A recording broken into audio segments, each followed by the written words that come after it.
From the time the Jewish people became a nation, they had to confront challenges coming from all directions, whether it was the Amalekites who tried to destroy us, whether it was the Romans who tried to subjugate us, whether it was the Greeks who tried to Hellenize us. And to this day, we are beset with challenges coming from the side of evil, the side of immorality, the side of idolatry. And the Torah addresses how we're supposed to look at idolatry, which was the primary focus of the Jewish people when they entered into the land of Canaan, to conquer it and transform it from a land of idol worship to a land in which God's presence, his singular presence, would be fully revealed, ultimately through the building of the Beis Hamikdash. And the Jewish people had to be prepared to fight many, many formidable battles, not just physical battles, but spiritual battles. And the battle against idolatry in particular is highlighted in this week's Parsha of Rabbi. And here the Torah says the following: from all the places where the nations that you will take over performed acts of worship, upon the high mountains, the hills, and under every lush tree, you should progressively destroy their gods. You should demolish their altars, smash their monuments, burn their idolatrous trees with fire, cut down the graven images of their gods, and spoil the names of their gods from that place. Very clearly, the Jews were mandated to do everything in their power to eradicate idolatry. And this was together with the actual physical conquest, which involved fighting a literal war. Right after this, the Torah continues as follows. Some interpret this as a totally separate topic, but the Talmud considers this to be a continuation. And the next verse reads as follows: you should not do any of these things to God your God. And the Talmud explains that this means that all the things that were just told to us that we have to do to destroy idol worship in every form and every vestige, we should not do the same thing to God. We shouldn't destroy a synagogue. We shouldn't destroy the Holy Temple. We shouldn't destroy God's name. One of the reasons that people are very careful when they write God, they will write G-D, lest the paper upon which God's name is written ends up in the trash heap and is destroyed. That would be a sign of disrespect. And the Torah says over here, whatever we're supposed to do to idols, we're not supposed to do to God. And this begs a very obvious question. Does a Jew have to be told that he shouldn't employ the same tactics of destruction to things that are holy? To the Jew who can even consider that possibility of destroying something that belongs to God, that Jew is not going to be moved by the Torah telling him not to do it. Obviously, he's a rebel. He's trying to fight against God and fight against Judaism.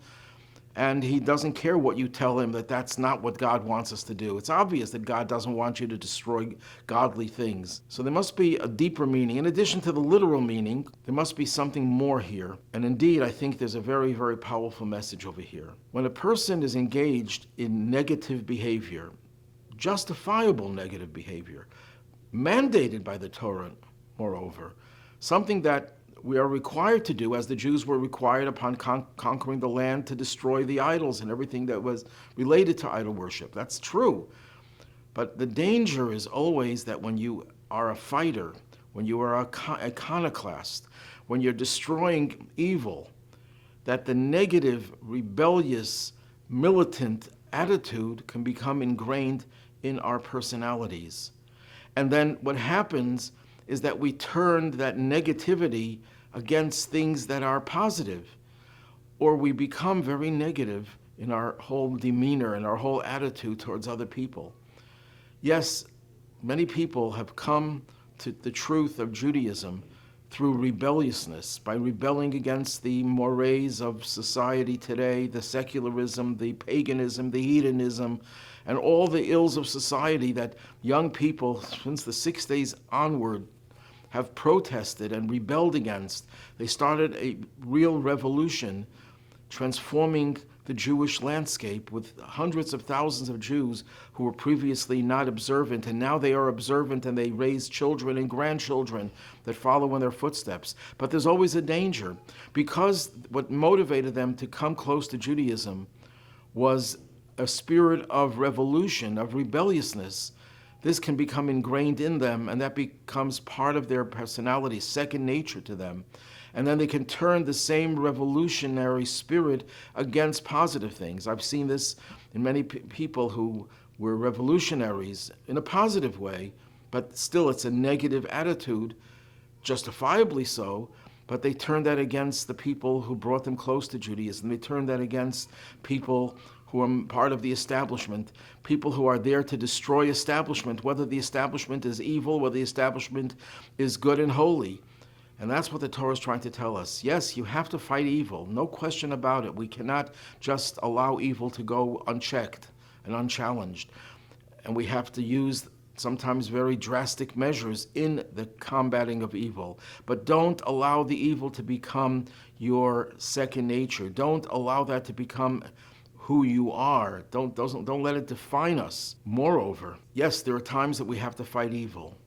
There's no question that we can't remain indifferent when we see evil lurking and spreading throughout the world. Yes, that's all true, but we have to balance that and negativity towards evil with much more positive energy. Perhaps a person should weigh, how much energy am I putting into fighting evil in this world? Let's say I spend 10 hours a week. You should spend double that in bringing light into the world, igniting the souls of others. The fighting of evil is crucial. The Torah says, Sur Meirak, keep away from evil.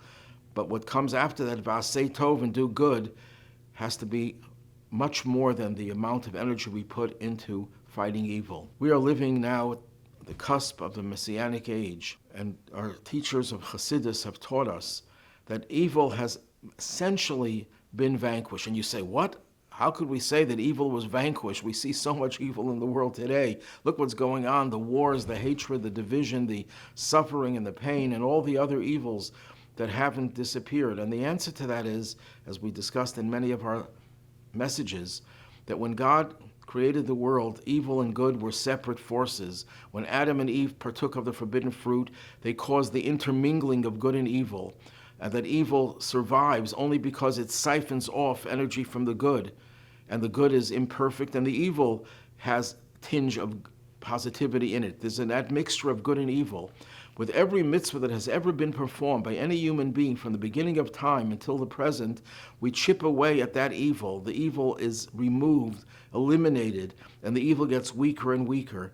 And in one sense, the evil is more potent because it's no longer intermixed with the good. And the good, therefore, is also much more potent.